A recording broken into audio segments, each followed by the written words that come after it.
जितिया, जीवित पुत्रिका, व्रत कथा। इस कथा का पाठ करने से दीर्घायु होती है, संतान राजा जैसा बीतता है। आज माताएं और बहनें अपने बच्चों की दीर्घायु के लिए जीवित पुत्रिका व्रत यानी कि जितिया का व्रत रखेंगी और भगवान जीमूतवाहन की विधि विधान से पूजा करके व्रत करने का संकल्प लेंगी। हर साल आश्विन मास में कृष्ण पक्ष की सप्तमी वृद्धा अष्टमी तिथि में यह व्रत किया जाता है। इस व्रत में भगवान जीमूतवाहन की पूजा होती है और उनकी व्रत कथा का पाठ किया जाता है। मान्यता है कि इस कथा का पाठ करने से आपके बच्चों की आयु लंबी होती है और साथ ही उनका जीवन में राजा के समान बीतता है। कथा की शुरुआत करने से पहले जो लोग चैनल में पहली बार आए हैं, उनका तहेदिल से हम स्वागत करते हैं। कृपया करके वीडियो को लाइक और चैनल को सब्सक्राइब करें। चलिए कथा की शुरुआत करते हैं। एक बार नैमिषारण्य के निवासी ऋषियों ने संसार के कल्याणार्थ सूतजी से पूछा, हे सूत, कराल कलिकाल में लोगों के बालक किस तरह दीर्घायु होंगे सो कहिए। सूतजी बोले, जब द्वापर का अंत और कलयुग का आरंभ था, उसी समय बहुत सी शोकाकुल स्त्रियों ने आपस में सलाह की थी कि क्या इस कलयुग में माता के जीवित रहते पुत्र मर जाएंगे। जब वे आपस में कुछ निर्णय नहीं कर सकी, तब गौतम जी के पास पूछने के लिए गईं। जब उनके पास पहुंची तो उस समय गौतम जी आनंद के साथ बैठे थे। उनके सामने जाकर उन्होंने मस्तक झुकाकर प्रणाम किया। तदनंतर स्त्रियों ने पूछा, हे प्रभो, इस कलयुग में लोगों के पुत्र किस तरह जीवित रहेंगे? इसके लिए कोई व्रत या तप हो तो कृपा करके बताइए। इस तरह उनकी बात सुनकर गौतम जी बोले, आपस में वही बात कहूंगा जो मैंने पहले से सुन रखा है। गौतम जी ने कहा, जब महाभारत युद्ध का अंत हो गया और द्रोणपुत्र अश्वत्थामा के द्वारा अपने बेटों को मरा देखकर सब पांडव बड़े दुखी हुए, तो पुत्र के शोक से व्याकुल होकर द्रौपदी अपनी सखियों के साथ ब्राह्मण श्रेष्ठ धौम्य के पास गई और उसने धौम्य से कहा, हे विप्रेंद्र, कौन सा उपाय करने से बच्चे दीर्घायु हो सकते हैं? कृपा करके ठीक ठीक कहिए। धौम्य बोले, सत्य युग में सत्य वचन बोलने वाला, सत्याचरण करने वाला समदर्शी जीमूतवाहन नामक एक राजा था।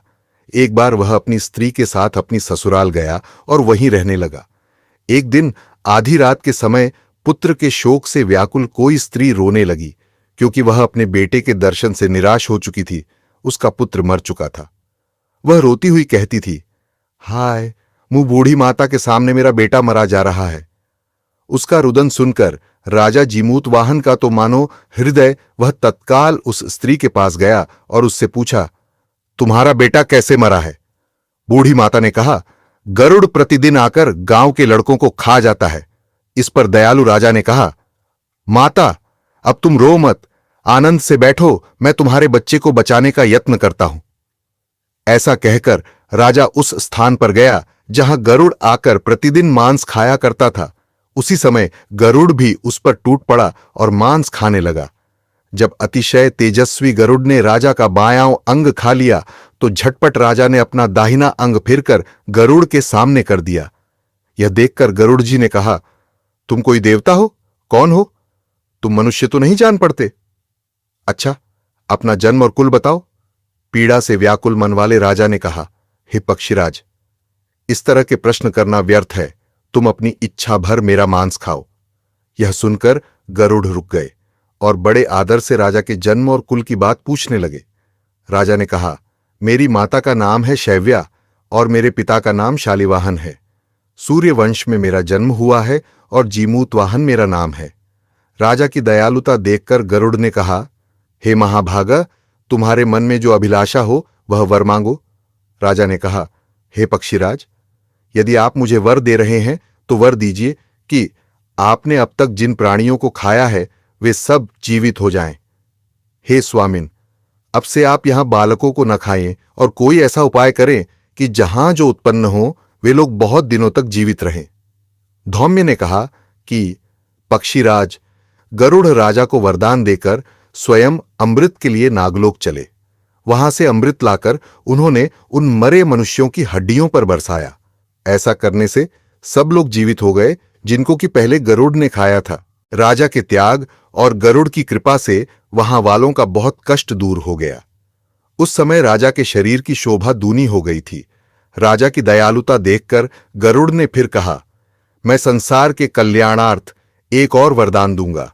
आज आश्विन कृष्ण सप्तमी से रहित शुभ अष्टमी तिथि है। आज ही तुमने यहां की प्रजा को जीवन दान दिया है। हे वत्स, अब से यह दिन ब्रह्म भाव हो गया है। जो मूर्ति भेद से विविध नामों से विख्यात है, वहीं त्रैलोक्य से पूजित दुर्गा अमृत प्राप्त करने के अर्थ में जीवित पुत्रिका कहलाई है। सो इस तिथि को जो स्त्रियां उस जीवित पुत्रिका की ओर कुश की आकृति बनाकर तुम्हारी पूजा करेंगी, तो दिनों दिन उनका सौभाग्य बढ़ेगा और वंश की भी बढ़ती होती रहेगी। हे महाभाग, इस विषय में विचार करने की भी आवश्यकता नहीं है। हे राजन, सप्तमी से रहित और उदय तिथि की अष्टमी को व्रत करें, यानी सप्तमी विद्ध अष्टमी। जिस दिन हो उस दिन व्रत न कर शुद्ध अष्टमी को व्रत करें और नवमी में पारण करें। यदि इस पर ध्यान न दिया गया तो फल नष्ट हो ही जाएगा और सौभाग्य तो अवश्य नष्ट हो जाएगा। जीमूतवाहन को इस तरह का वरदान देकर गरुड़ वैकुंठ धाम को चले गए और राजा भी अपनी पत्नी के साथ अपने नगर को वापस चले आए। धौम्य द्रौपदी से कहते हैं, हे देवी, मैंने यह अतिशय दुर्लभ व्रत तुमको बताया है। इस व्रत को करने से बच्चे दीर्घायु होते हैं। हे देवी, तुम भी पूर्वोक्त विधि से यह व्रत और दुर्गा जी का पूजन करो तो तुम्हें अभिलषित फल प्राप्त होगा। मुनिराज धौम्य की बात सुनकर द्रौपदी के हृदय में एक प्रकार का कौतूहल उत्पन्न हुआ और पूर्वासिनी स्त्रियों को बुलाकर उनके साथ यह उत्तम व्रत किया। गौतम ने कहा, यह व्रत और इसके प्रभाव को किसी एक चिह्न ने सुन लिया और अपनी सखी सियारिन को बतलाया। इसके बाद पीपल वृक्ष की शाखा पर बैठकर उस चिह्न ने और उस वृक्ष के खोंते में बैठकर सियारिन ने भी व्रत किया। फिर वही चिह्नी किसी उत्तम ब्राह्मण के मुंह से यह कथा सुनाई और पीपल के खोंते में बैठी हुई अपनी सखी को सुनाया। सियारिन ने आधी कथा सुनी थी कि उसे भूख लग गई और वह उसी समय शव से भरे श्मशान में पहुंची। वहां उसने इच्छा भर मांस का भोजन किया और चिह्नी बिना कुछ खाए पिए रह गई और सबेरा हो गया। सबेरे वह गौशाले में गई और वहां गौ का दूध पिया। इस तरह नवमी को उसने पारण किया। कुछ दिनों बाद वे दोनों मर गई और अयोध्या में किसी धनी व्यापारी के घर में जन्मी। संयोग से उन दोनों का जन्म एक ही घर में हुआ, जिसमें सियारिन ज्येष्ठ हुई और चिह्न छोटी।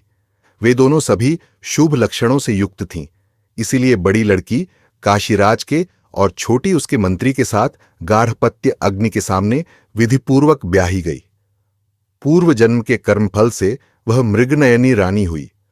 जिस किसी भी संतान को उत्पन्न करती वह मर जाती थी और पूर्व जन्म की बातों को स्मरण करने वाली मंत्री की पत्नी ने अष्टवसुओं के सदृश तेजस्वी 8 बेटे उत्पन्न किए और सभी जीवित रह गए। अपनी बहन के पुत्रों को जीवित देखकर ईर्ष्यावश राजपत्नी ने अपने स्वामी से कहा कि यदि तुम मुझे जीवित रखना चाहते हो तो इस मंत्री के भी पुत्रों को उसी जगह भेज दो जहां मेरे बेटे गए हैं, अर्थात इन्हें मार डालो। यह सुनकर राजा ने उस मंत्री के पुत्रों को मारने के लिए कई प्रकार के उद्योग किए, पर मंत्री पत्नी ने जीवित पुत्रिका के पुण्य बल से बचा लिया। एक दिन राजा ने अपने आदमियों से उन पुत्रों का सिर कटवाकर पिटारी में रखवाया और वह पिटारी उनकी माता मंत्री पत्नी के पास भेज दिया, किंतु वे 8 सिर बेशकीमती जवाहरात हो गए और भले चंगे वे 8 लड़के अपनी माता के पास वापस चले गए। उनको जीवित देखकर राजपत्नी को बड़ा विस्मय हुआ। अंत में वह मंत्री की पत्नी के पास आई और उसने पूछा, बहन, तुमने कौन सा ऐसा पुण्य किया है जिससे बार बार मारे जाने पर भी तुम्हारे बेटे नहीं मरते? इस पर मंत्री की पत्नी ने कहा, पूर्व जन्म में मैं चिह्न थी और तुम सियारिन।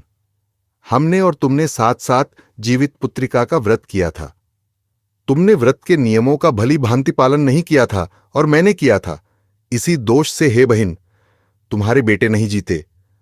ओ राजरानी, अब भी तुम उस जीवित पुत्रिका व्रत को करो तो तुम्हारे बेटे दीर्घायु होंगे। मैं तुमसे सच सच कह रही हूं।